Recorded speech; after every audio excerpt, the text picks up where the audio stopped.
Good morning, everyone. Well, I'm here this morning to ask for anyone who is free tomorrow to work for $100 at my house clearing brush and trees and limbs from the property in my house. I have to bring it up to a certain area so it can be carried away by a truck. But there's a lot of it, and it's going to be aerobic work you're going to find. If you're interested in doing that and you have the physical good health to do that, let me know after the service. Is there anybody here from another Unity? Anybody here for the first time? Okay. Well, you are going to be very fortunate today to hear a talk about the truth that makes us all brothers and sisters on this planet. That's really what we're searching for, is this beautiful family experience of understanding we're all in this together. So look forward to this talk by Syntysche.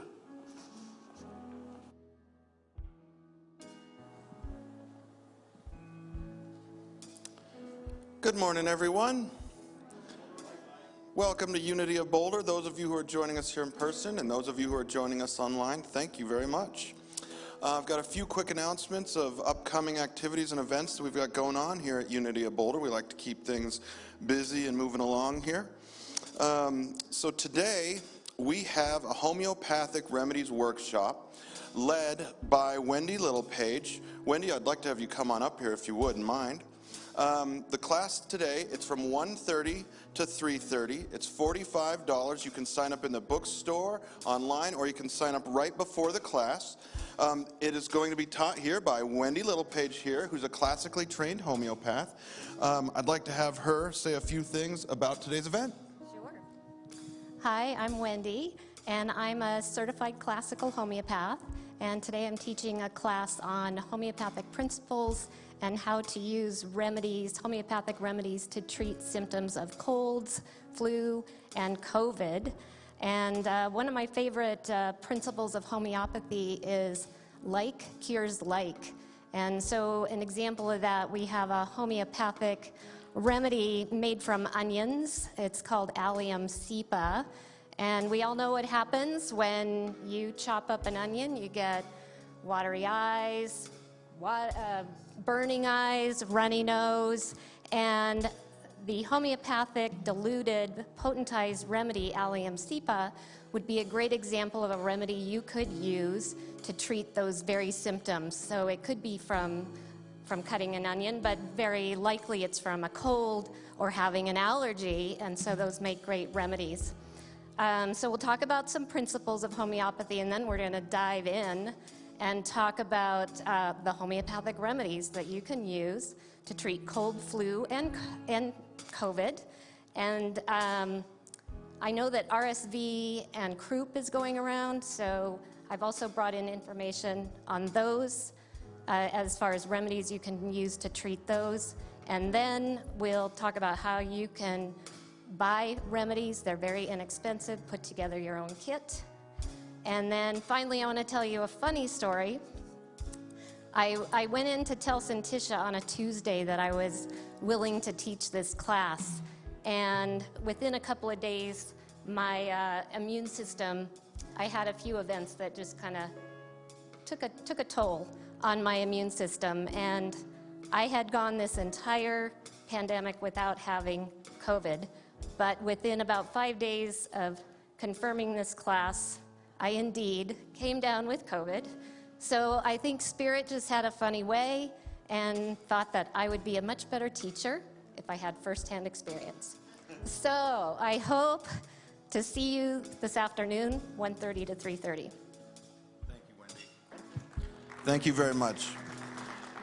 Just a little bit more on this, here, this is a direct quote from Syntysche about Wendy's work. these remedies work. I have gone to her for all sorts of other physical issues as well throughout the years, and I cannot speak highly enough of Wendy's knowledge of this powerful natural medicines that have absolutely no side effects. So please sign up for her class today. You will not be disappointed. I guarantee you will go home with some knowledge that you didn't have before that you'll be happy you had. So next, this Friday, we are going to be having a very large concert on this stage that we're doing in conjunction with a few people and a few other groups. It's called our Peace Through Music charity fundraising concert, and it's been put on at other places throughout the years. This year, it's going to be here at Unity of Boulder. It's going to have many musicians playing on stage that you've seen on our stage. Like Marcy Baruch will be one of the performers, and Janice Kelly, who's been here lately a few times, and many more. There'll be choirs, bands. It is a benefit concert, mostly for a group called Feet Forward, and another one called Musical Ambassadors of Peace. And I know of Feet Forward. It's a local nonprofit, and their whole goal is to help people who are homeless not just get what they need to get by today, but get on their feet and actually move back into society in a meaningful way. So I recommend coming out to this concert on Friday. It's $20 for adults and $10 for kids. The price goes up on the day of. So if you're interested, grab one of these little flyers out in the lobby, and it'll give you more information on how to get tickets. They're not being sold through Unity of Boulder, but we can help you get there if you have questions on how to do that. So please check that out. It's going to be awesome. Next, A Course in Miracles year-long course is starting up tomorrow evening. That's 6:30, and it goes from 6:30 to 8 p.m., and it's every Monday for a whole year. This is a class for people who haven't taken it before or haven't taken it in a really long time. So if you've been looking for a new A Course in Miracles class to start up, tomorrow night is the time. Next, we are fully in our choir season for Easter. So we are looking for anyone who would like to join our choir. We meet Thursday nights at 6:30. You don't have to sign up. Just come right on in. And we're just going to do that every Thursday from now till Easter. So come, even if you just want to come check it out, come check it out. And we definitely need more male voices. So check that out. And that is it for today. Thank you.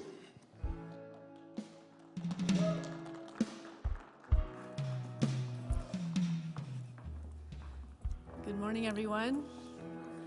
Good to see you all here this morning with all that sunshine. It's just nice that we're still putting Spirit first during this Lent season. But this is the part of our service where we call it the call to prayer. We invite you to take a prayer slip out of the front of your pew and put down names of people that could use prayer at this time. And it's perfectly okay to put your own name down. We don't have to put the symptoms or the issues that people are facing. Spirit already knows that. This process is about us aligning with the healing that's already available to these people and just holding a space of prayer for everyone. And we like to sing this song. So Steve's going to come down, make sure your slips get to this aisle. And Steve, from the head of our prayer partners, will collect them. And then he'll put them in the prayer box over here. And they'll be prayed over 30 days here at Unity of Boulder, and then they'll be sent off to Silent Unity at Unity Village, and they'll be prayed for another 30 days. So we invite you to practice this process of prayer. And we like to sing this song. They say to sing is to pray twice. So we're going to sing this into the ethers and align ourselves with this greater power, this greater love we call God, Source, Spirit, whatever word makes you feel connected. You are the air I breathe. You are the air I breathe. Your holy presence living in me.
So grateful for you.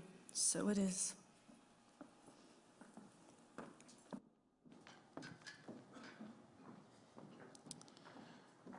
Now we'd like to welcome today's special musical guest, who I'm sure you'll recognize, Rebecca Abraxas. Welcome to our stage again. But I'd also like to let you know that Rebecca is not just our special music. She also, every month on the third Friday of every month, she teaches an illuminated sound circle downstairs in the meditation room, and it's usually from 6 to 8. Please check it out. This month it's on the 17th, which is St. Patrick's Day, but come on out for that. I say celebrate St. Patrick's Day the old way, with chanting and meditating. But that's the third Friday of every month, led by Rebecca. Thanks, Mike.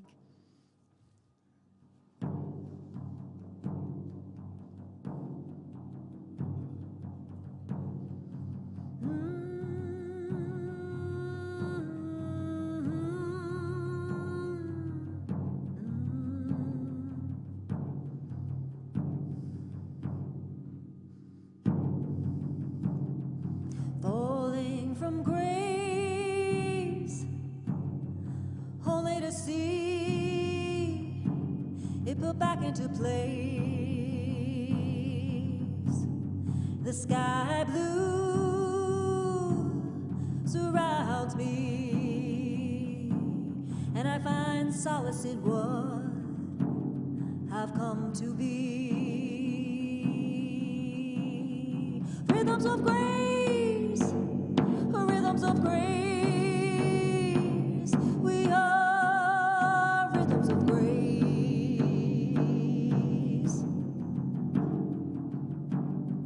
Reaching for more, only to see no one keeping score.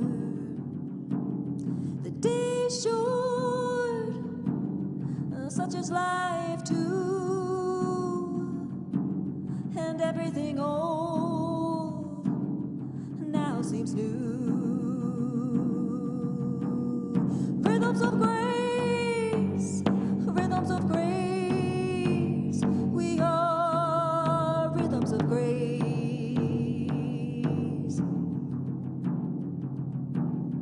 Calling out for more, only to find what I've ignored. The silence quiet as it may be rings out answers I now can see. Rhythms of grace, rhythms of grace, we are rhythms of grace. Rhythms of grace, rhythms of grace, we are rhythms of grace.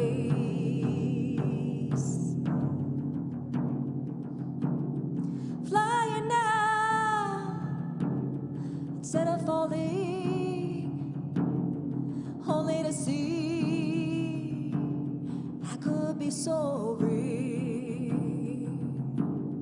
The day long, such is life too, and everything old now seems new. Rhythms of grace, rhythms of grace, we are rhythms of grace.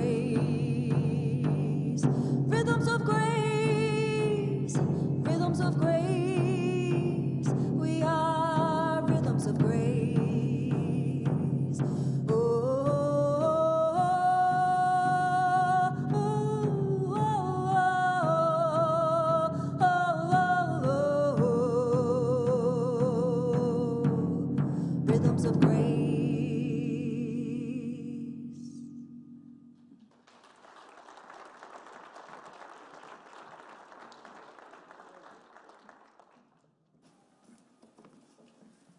Thank you.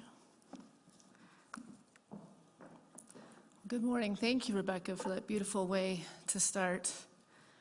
We definitely got our Earth Mother connected in our in our feet and connected to that earthing, which is so important at this time to stay away from what's going on in the world and staying connected to what is still beautiful, which is that divine mother connection and that feather sky and that unity between both. So this talk title is A Closer Walk with Thee. And I know that sounds like a Christian name. It's not really like me to use wording that's from a Christian hymnal number. But I love that song, and I love the idea of becoming closer to the energy of God. And this Lenten season is about that. We're in the midst of the 40 days of Lent, and today is the 11th day. So you're not too late. You can join in the 40 days whenever you're feeling called and ready to take part in this process, which is a spiritual unfoldment. It's no process of convincing God to bring favor on our lives, which the Christian work would lead us to believe, but it's really a walk for us to take to task that which we're adding into our life that's no longer serving us, the outer things of life and the negative, limited aspects of ourselves that are no longer serving. The 40 days of Lent have historically been a time of fasting, prayer, and study for those wishing to grow closer to God. It can be a time for personal and collective reflection and transformation. It is a time to look honestly at ourselves and to contemplate our relationship with this greater power we call Creator, Spirit, God, whatever word makes you feel divinely connected to this universal love. This is a time for aligning ourselves with high vibrational foods, abstaining from outward stimulants like alcohol, drugs, and sugar, except for prescribed medicines. By eliminating these physical distractions, a new clarity of mind, body, and spirit washes over us and creates anew of that which we already were in the beginning. It's reminding us of our direct connection with Spirit, and when we put things in between our relationship, like dirty foods and things that are just making our body digest difficultly, it's difficultly like digesting, our brains and our bodies and our hearts and our spirits are not firing at their highest good. When we're over-drinking, when we're over-drugging, when we're overusing things to keep us numb and separate and apart from this divine alignment, we can't really have the intuition and the sparks of insight and the call from Spirit to direct us in the directions of what is being called in our lives.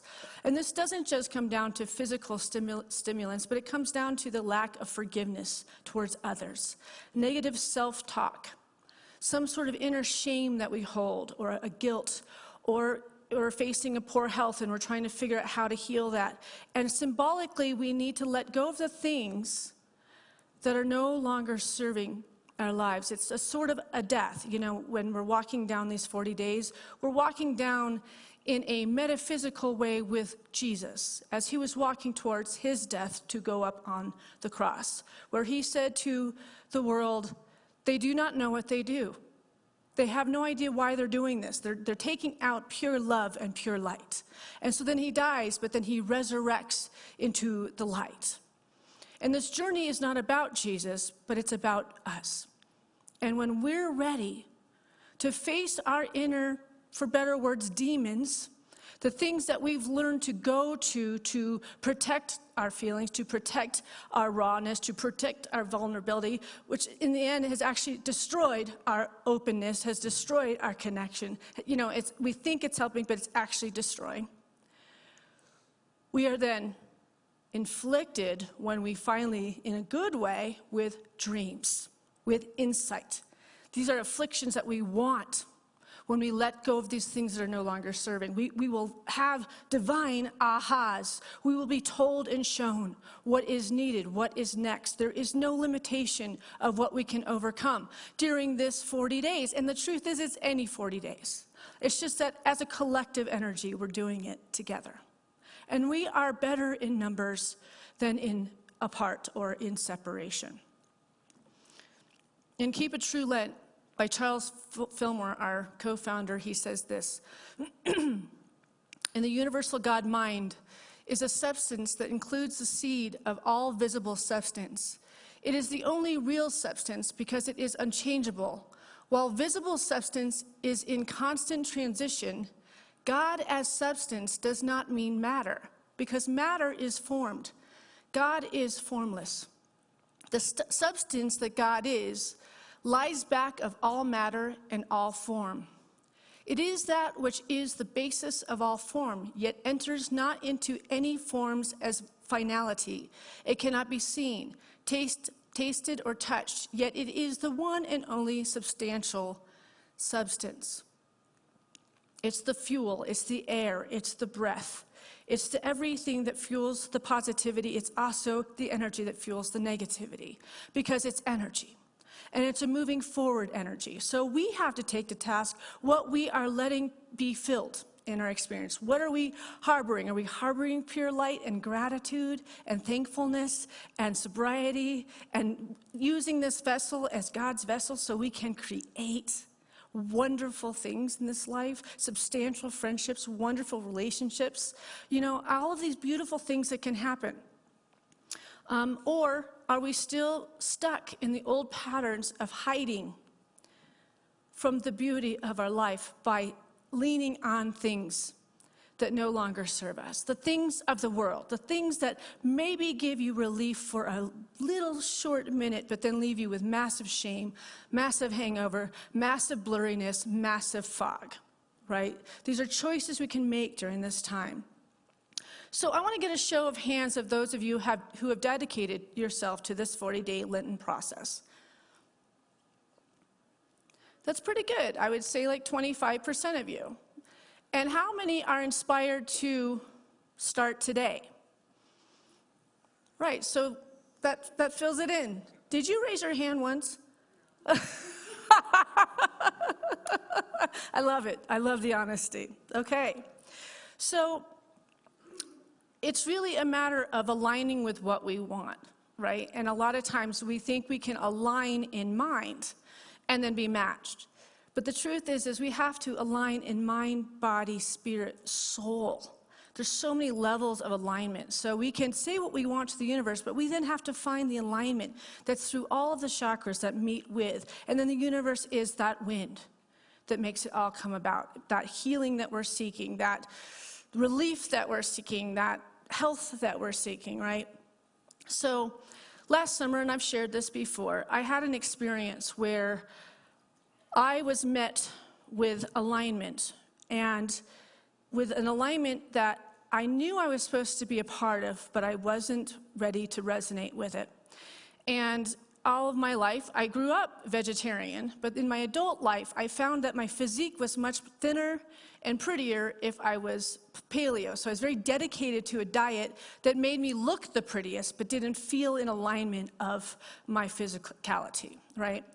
And dancer became more important, that body, that build, over what my soul knew didn't feel right to me. I am not talking about vegetarianism for you. This is my own soul's journey, my own need. And I was at the ministers' conference last summer in June, and my brother is the head of UWM, the executive director, Shad. And he's a vegan and has been all along. And he brought in this professor from India who talked about the long-term results of eating meat. And that morning I had decided, well, I'm not going to eat meat at breakfast, knowing I was going into this vegan talk. That was my big sacrifice of the moment. I laugh at myself looking back on it. And I go in, and there's a big blown up cow that's the size of this pew right here, just for the visual. And this guy's talk was so powerful and so beautiful. And within like a half an hour, my stomach just starts hurting in a way that I'm like, I never get stomach aches. It's just not one of the ailments of my life. And it's hurting, to the point where I am not feeling well at all. And I left, and Mike stayed. And I finally called him, like, Mike, I'm in real trouble. Like, I am so sick, and I am throwing up. I am up, and I'm, a minister, and I have all these ministers in this hotel. I'm like, how can you get me to the hospital? I mean, that's how bad it was. It was hours of me just not being able to even hold anything down. Eventually, they got it under control, and it was a consciousness shift, and I know it, but there was an outer physical experience of alignment going like this. right? What I knew in my soul and what was important in my soul was what that guy was saying on that stage. But the outer directed me wants to hold on to my youth and my prettiness and my thinness, right? That was fighting, right, against this alignment that you know what's right for you, Syntysche. Right, so I got so sick because that's what happens when we come into alignment with what is needed now. And alignment changes as we go through our journey. Alignment, we find these alignments, and sometimes we are going to fight where we need to be. And I had for the year been thinking about vegetarianism. I didn't go vegan. I'm being kind with myself, and I have not had a piece of meat since last June. But that outer experience of the universe going, you know, it was like I swore in that hospital, I will never eat meat again. And it shouldn't take that for us to have to change some of our habits. But unfortunately, it does. Because we don't realize that we're living out of alignment when something is being called within us, when we could just soften into it. Just soften into what God is calling next in our lives. But our egos get in the way, and these things of the world, which I was saying, the physique was more important than me being in divine alignment with the fact that I live for animals. And I don't want to eat animals anymore. Those were the words that made my stomach hurt, was when he said, if you love them, how can you eat them? Right? That changed it. I'm not trying to convince you. I'm just saying that was a beckoning that happened in my life. And it changed. And now I've gotten rid of something else in the last 11 days, and I'm finding all sorts of unfoldment happening. And Esther Hicks says it this way: when you are in alignment, you want to stay in that alignment. So another gift of this time is that we will do these 40 days thinking, I can have a piece of meat after this 40 days, or I can have a drink after these 40 days, or I can smoke marijuana after 40 days, or like whatever we've given up. But because you've dedicated that 40 days, something has changed within you. Something has been birthed within you, and you will know if the alignment is to go back to what was or to stay with the alignment that has happened. Right? This is the whole idea that we've been talking about over the last few years, about going from 3D consciousness to 5D consciousness. 5D consciousness is living in complete alignment with this greater good, this greater whole, this greater love. And the only person that's letting you down is you, not God. God is honorable. The universe is honorable. Mother Earth is honorable. But the things of the world which we see are falling apart in this world, that is of human nature. The ego of nature. And healing comes from resonance and knowing what is true and needed and wanted. So I want to share a video that a friend of mine shared with me that's talking about, the title of it is Everything You Think You Know About Addiction Is Wrong, by Jahan Hari. And he shared it with me, and I was like, oh my gosh, this is so perfect for my sermon, for so many people. When we have our circle up at the end of the service, so many people sharing about family members that have gone down the rabbit hole of addiction and the helplessness that they feel with these family members, or they're personally going down that rabbit hole. So I wanted to share this video because it's got a lot of different things that could be very helpful to each and every one of us. One of my earliest memories is of trying to wake up one of my relatives and not being able to. And I was just a little kid, so I didn't really understand why. But as I got older, I realized we had drug addiction in my family, including later cocaine addiction. And I've been thinking about it a lot lately, partly because it's now exactly 100 years since drugs were first banned in the United States and Britain, and we then imposed that on the rest of the world. It's a century since we made this really fateful decision to take addicts and punish them and make them suffer because we believed that would deter them. It would give them an incentive to stop. And a few years ago, I was looking at some of the addicts in my life who I love and trying to figure out if there was some way to help them. And I realized there were loads of incredibly basic questions I just didn't know the answer to. Like, what really causes addiction? Why do we carry on with this approach that doesn't seem to be working? And is there a better way out there that we could try instead? So I read loads of stuff about it, and I couldn't really find the answers I was looking for. So I thought, okay, I'll go and sit with different people around the world who've lived this and studied this and talk to them and see if I can learn from them.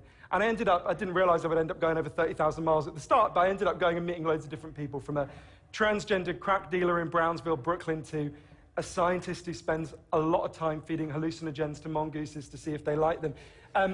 It turns out they do, but only in very specific circumstances. And when I learned this, it just seemed so weird to me, so contrary to everything I'd been told, everything I thought I knew. I just thought it couldn't be right. Until I went and met a man called Bruce Alexander, who's a professor of psychology in Vancouver, who carried out an incredible experiment that I think really helps us to understand this issue.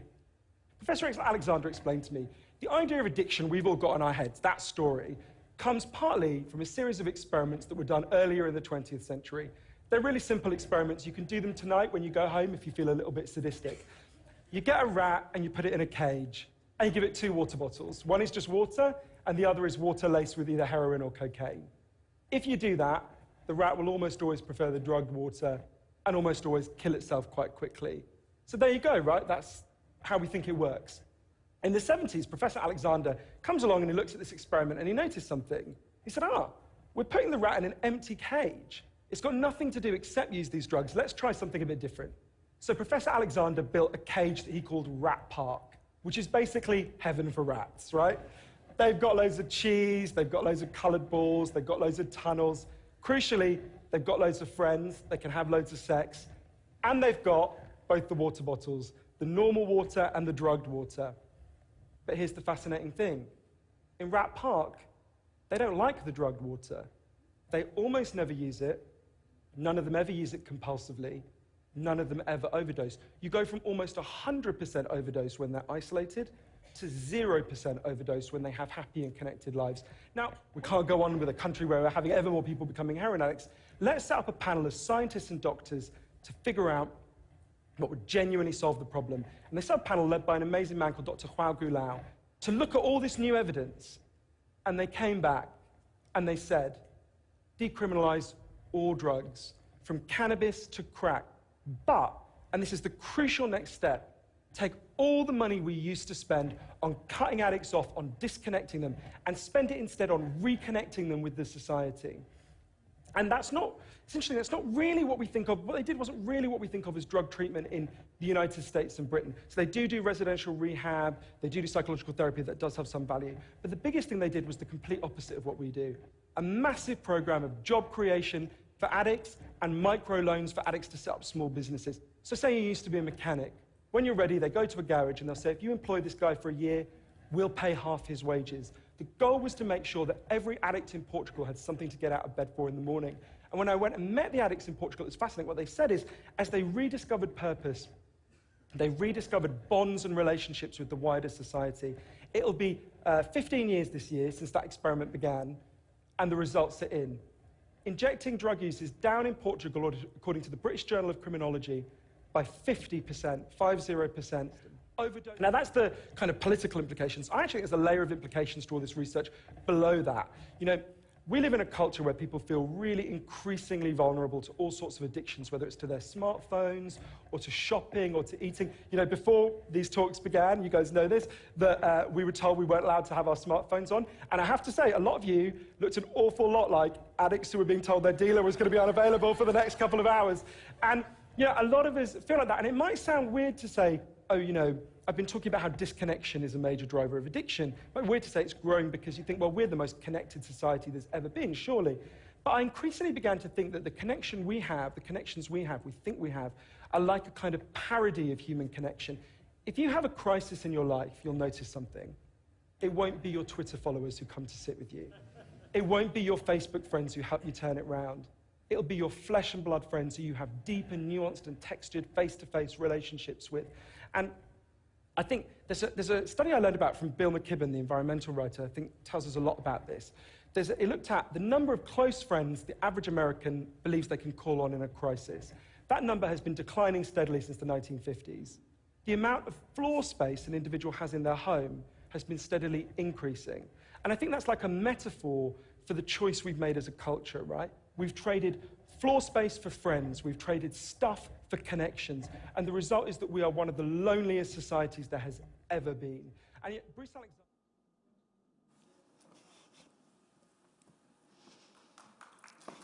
Yeah.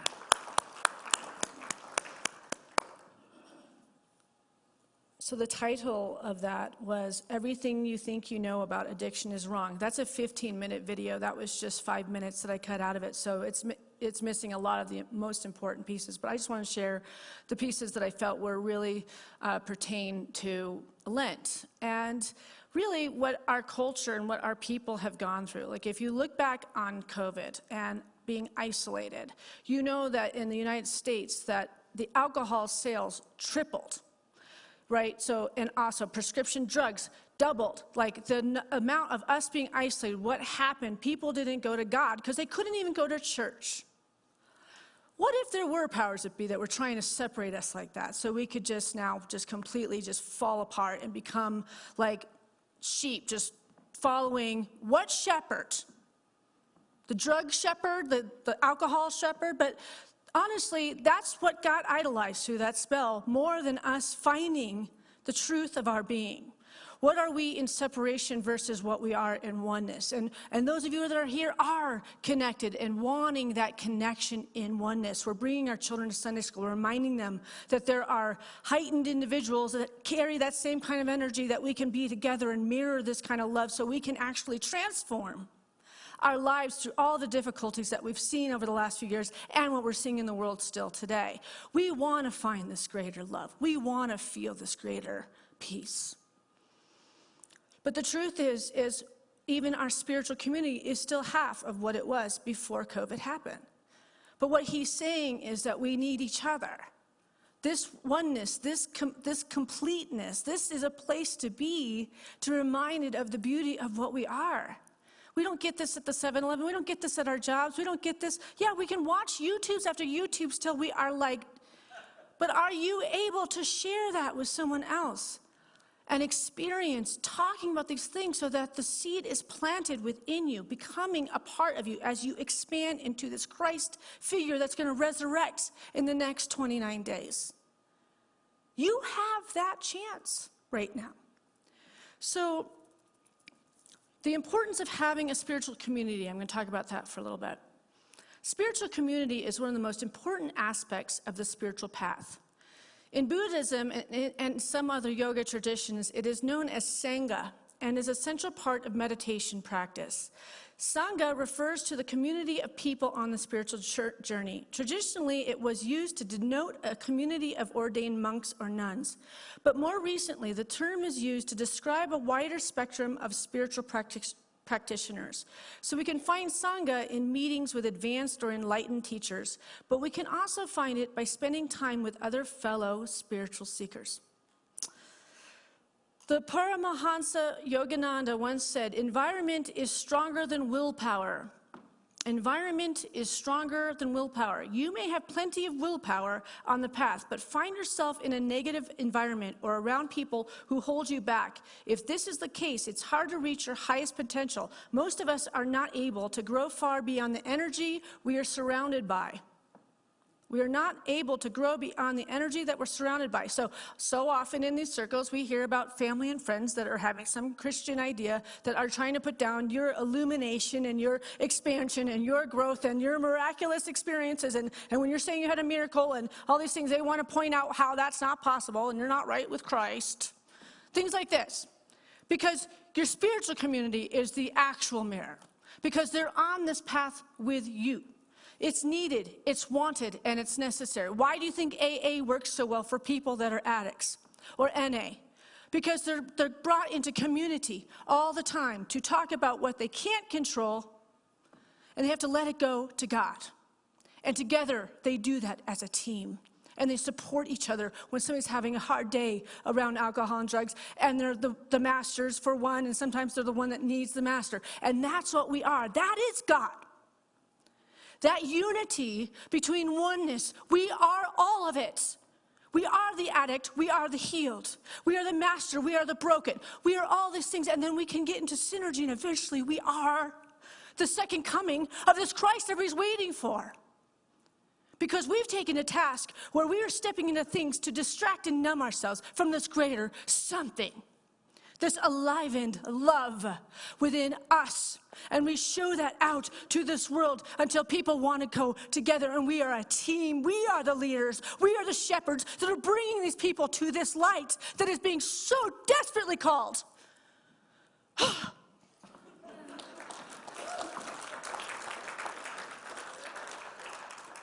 Or we have the latter. We keep letting our families and friends be in isolation and going down the rabbit hole of things that numb them because they don't feel invited anymore because somehow they've made mistakes with this disease, but they're not treated like they have cancer. They're not treated like they have an illness. They're treated like they're bad, that they are weak. Instead of inviting them over and over to be a part of a community that says you are still a perfect child of God, regardless of the mistakes you have made. You are my brother, you are my sister, you are my son, you are my daughter, you are my mother, and you are my father. You are welcome here. In Keep It True Lent, on page 45, it says it this way: there is a divine goodness at the root of all existence. It is not necessary to give in detail the place of abode of each sentient part of this central goodness, for it is there, wherever you look and wherever you look. The goodness may be brought to light in them. Even the animals exhibit its regulating and directive power. The goodness sleeps in the recesses of every mind and comes forth when least expected or comes when beckoned in faith. The goodness may be brought to light in them. Even the animals exhibit its regulating and directive powers. The goodness sleeps in the recesses of every mind and comes forth when least expected or comes when beckoned in faith.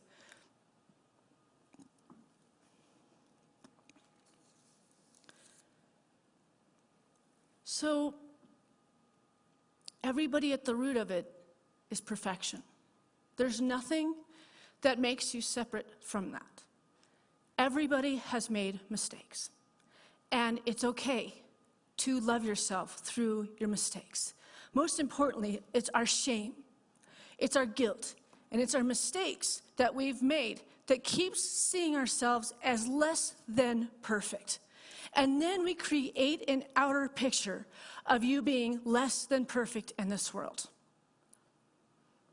The reflection is of brokenness, of hurtness, of not feeling heard, of not being seen. And so we've recessed to things that are no longer serving.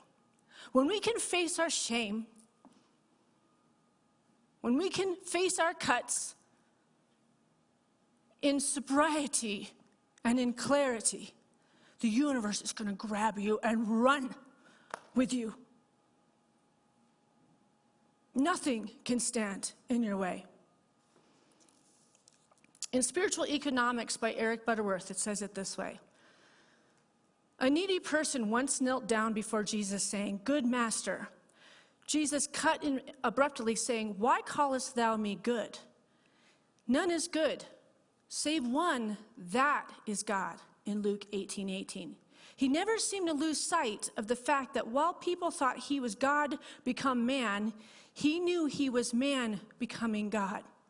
We miss the whole meaning of Jesus' life unless we see it as a growth process, and that before he achieved Christ's mastery, he was Jesus, the pensive lad who wandered and dreamed on the hillside of Galilee. He did not say, "I am more divine than you are. What I do comes by divine dispensation, but for you it will take a miracle." No. He said, in effect, "I have overcome the world by proving the power of faith and the inherent potential within people. If you believe in the creative flow of the universe as I have done, then you can do all that I have done, and greater things shall you do." I have overcome the world. I have overcome the limitation of the world. Because you are a spiritual avatar first. So what we're facing is the physical, human nature that keeps us separate and apart from the unfoldment of this light. This light. It's you. It is you. It is you. It is you.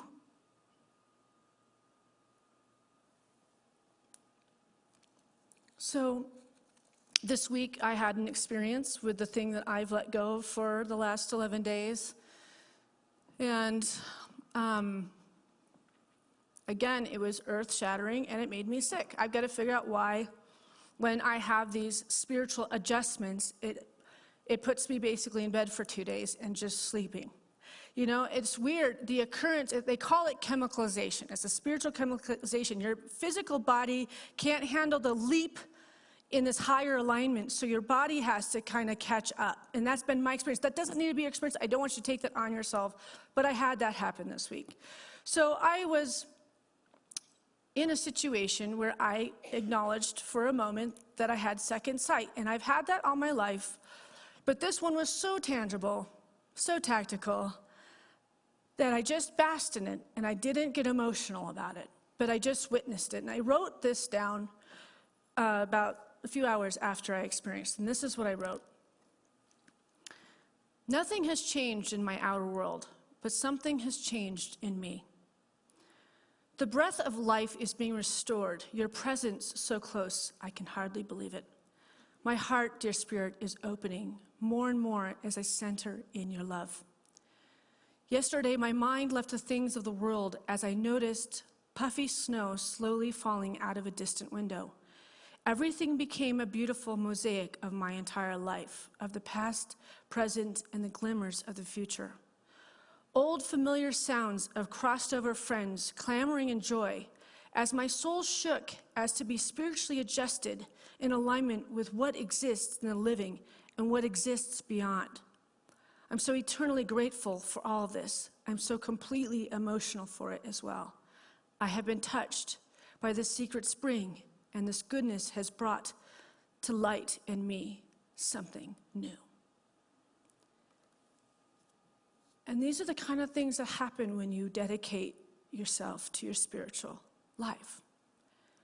The clamoring of friends' voices, so tangible, so awake. The color of auburn in front of the puffy snow, which I've experienced, is the ethereal coming in and saying, and I thought, oh my gosh, they're here while I'm observing it, but I don't want to get distracted because it's like dreams. You don't want to wake up out of it. I'm just observing in absolute life otherworldly experience that lasted probably about 5 minutes. I was so calm and collected through the whole thing. Then I went about my day, got in my car within about 10 minutes, and found myself sobbing to the core of my soul. Not out of the missing of my friends that have passed over, not out of the thought that I'm not going to see them again. It was just a knowing that this love, everything about my life has brought me to this point in exactly the way it was supposed to. And I got glimmers of the future, and I was so excited. And as sure as it opened, as sure as it closed. And then I went home, and I had a flu. And I literally could not get out of bed for 48 hours. Now, Spirit, let me just decree this right now. I want these heart-opening experiences in my life. I don't need it to really make me feel like whatever I felt like. But I feel renewed, and I feel fresh in this human body. And if that's what it takes for me to move into these higher alignments, for me to feel the kind of joy and the peace about what it's all about, then honestly, bring it on. I know I can do this without illness, though, too. So I want to just read this. We're going a little over. I just wanted to share this. This is kind of important. So there's a wonderful book titled Dying to Be Me, My Journey from Cancer to Near Death to True Healing by Anita Mirjani. And I would definitely talk about anybody that's facing a physical challenge. This book is so life-changing. But she got to the point where she was in a coma. The family's around her. She was supposed to be passing away that night of cancer. She was riddled from head to toe. And she finally got what she was harboring about herself inside of her being when she was finally outside of her body, looking at her dying self, so close to death. Something in her soul understood what she did to cause this kind of cancer, this belief of something about herself that was less than perfect. And she writes this. As I looked at the great tapestry that was the accumulation, I actually have this written so we can take this in two ways. As I looked at the great tapestry that was the accumulation of my life up to that point, I was able to identify exactly what had brought me to where I was today. Just look at my life path. Why, oh why, have I always been so harsh with myself? Why was I always beating myself up? Why was I always forsaking myself? Why did I never stand up for myself and show the world the beauty of my own soul? Why was I always suppressing my own intelligence and creativity to please others? I betrayed myself every time I said yes when I meant no. Why have I violated myself by always needing to seek approval from others just to be myself? Why haven't I followed my own beautiful heart and spoken my own truth? Why don't we realize this when we are in our physical bodies? How come I never knew that we were not supposed to be so tough on ourselves? I still felt myself completely enveloped in a sea of unconditional love and acceptance. I was able to look at myself with fresh eyes, and I saw that I was a beautiful being of the universe. I understood that just the fact that I existed made me worthy of this tender regard.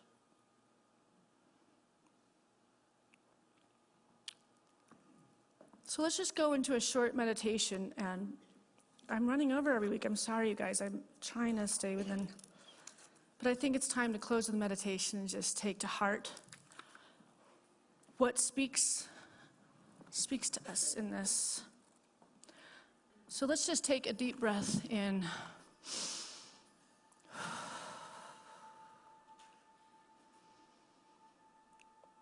And out.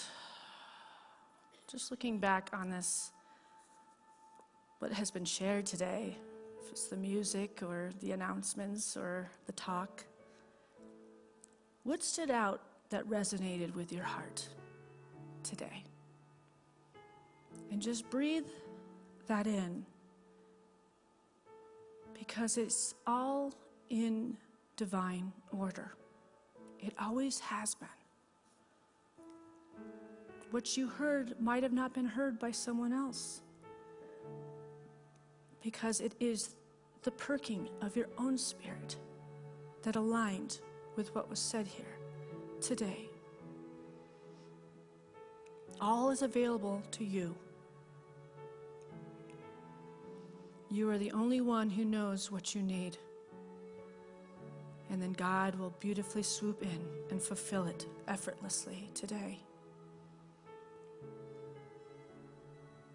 You know what has tempted you away from this divine unfoldment, what has kept you distracted from what is ready to be birthed within you today.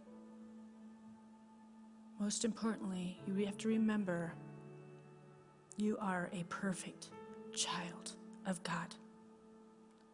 Nothing can make you anything less than that.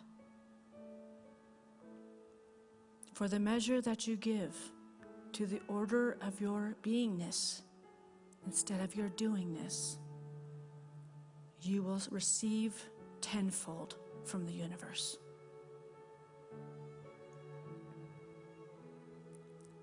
Love is all there ever is. Let the fear go.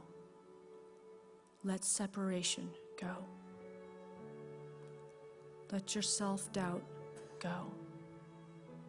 Let your negative self-talk go. Love is the infinite energy that allows the dreamer to create their dream.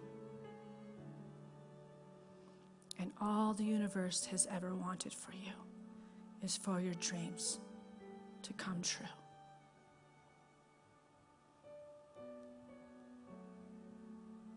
The universe thanks you for allowing this energy in, because you are loved, you are needed, you are wanted, and you are necessary. May the light of God surround you today and always.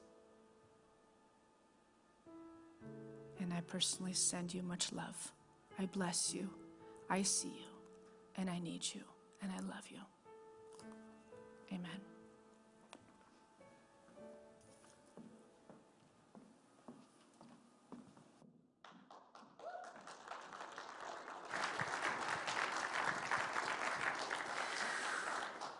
It's hard to say anything after that. I want to, in this time of offering, Unity is a place, I want to remind you that Unity is a place of, love and prayer. And the beautiful thing about love and prayer is that when you extend love, when you extend prayer, you get that benefit of that love and that prayer. And this is also true of giving, that when you give, you are getting the benefits. You are being given to. I think of our founders, Myrtle and Charles Fillmore. They were both given death sentences at a young age, right? And they completely transformed that and lived both another 40 years. And they founded this whole international movement. So by practicing those things, they had a vital life that literally transformed the world. So friends, when you are giving today, we're inviting you to help support this container, the container that Syntysche was talking about, this community and this process that is about transforming your life and this region and this world. So thank you in advance.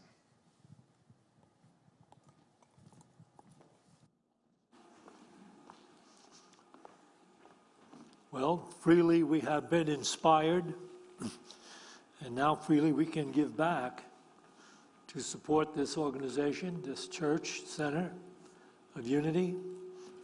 So those of you that are watching online, you can use any number of methods right here to tithe to Unity of Boulder so that we can keep this truth, this community of truth alive and going and growing.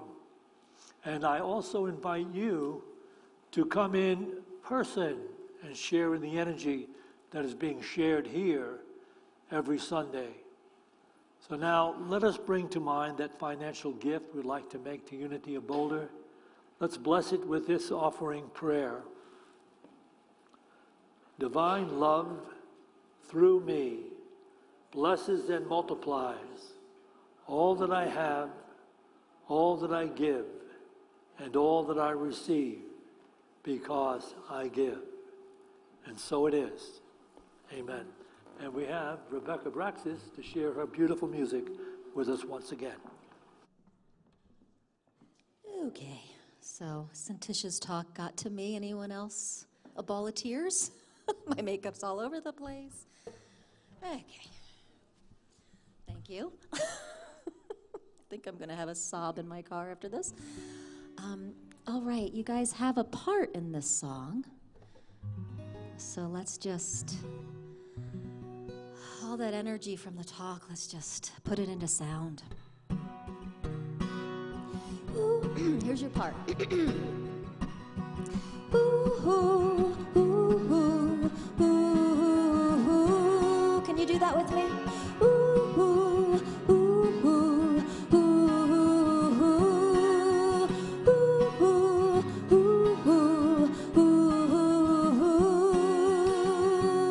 If I could live in the question of what is to come, if I can live in the question without wanting to run, what would my life be like? Would I finally realize that it can be easier than I thought? Maybe my life has just begun.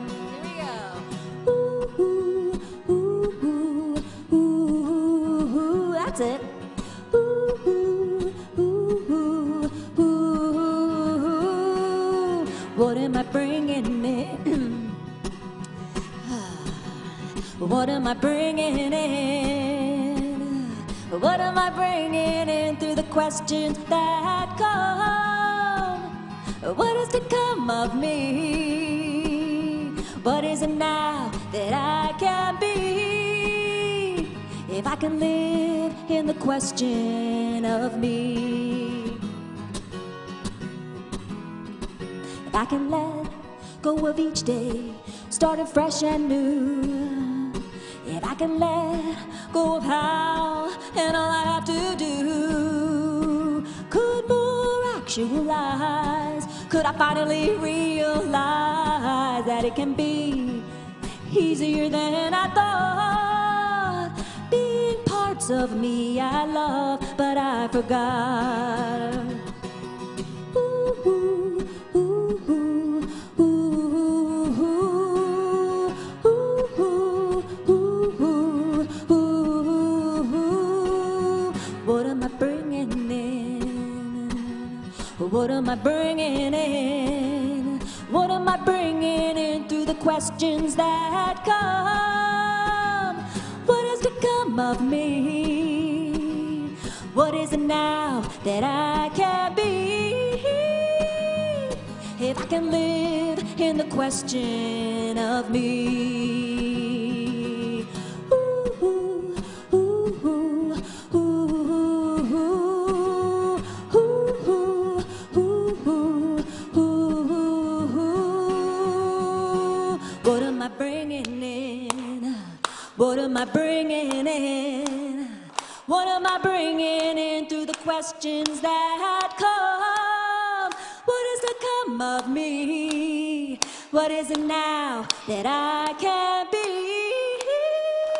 If I can live in the question of me. Ooh, ooh, ooh, ooh, ooh, louder! Ooh, ooh, ooh, ooh, ooh.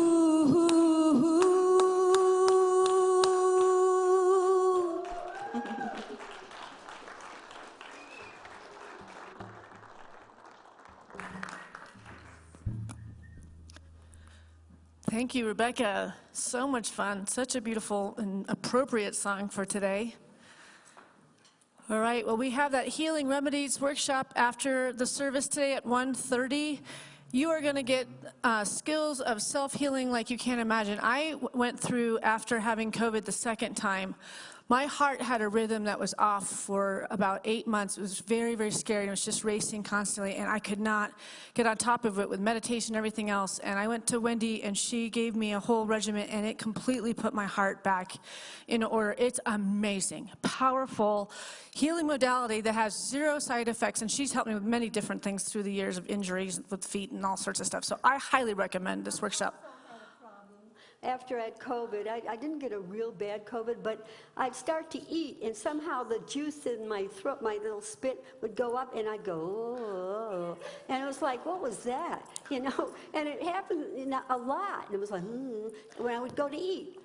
So she made up a remedy for me, and it's amazing. I get a little bit, I take it, and then I don't get it back. So this is amazing stuff. Definitely. All right. And she knows. And we have a new Course in Miracles starting Monday. We have the Spirit of Voices concert on Friday. You don't want to miss that. We have one announcement. If there's somebody out there that is hale and hearty, physically fit, wants to do some aerobic work up at my house tomorrow, I'll pay you $100 to come up there with me and another guy to move a lot of branches, bushes, trees, and stuff that's been collected up there that I have to get moved to a certain area so it can be picked up by a truck. There's about 6 hours of solid aerobic work in that. So if you need the $100, sounds like come fun. and see me after the service. You'll be helping us get insurance for a house in the mountains.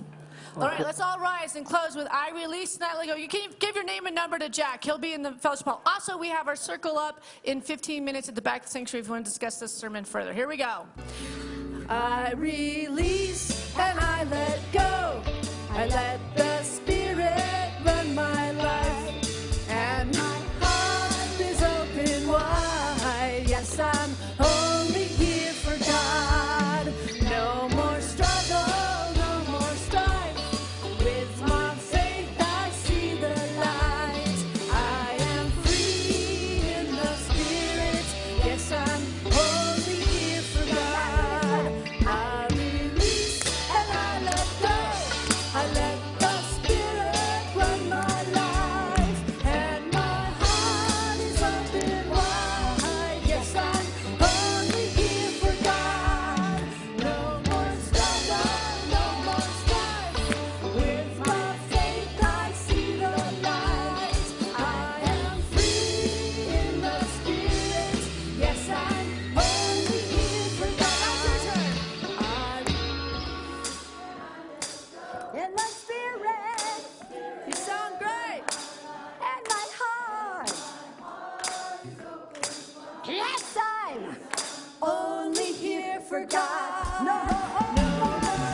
be peace on earth, and let it begin with me.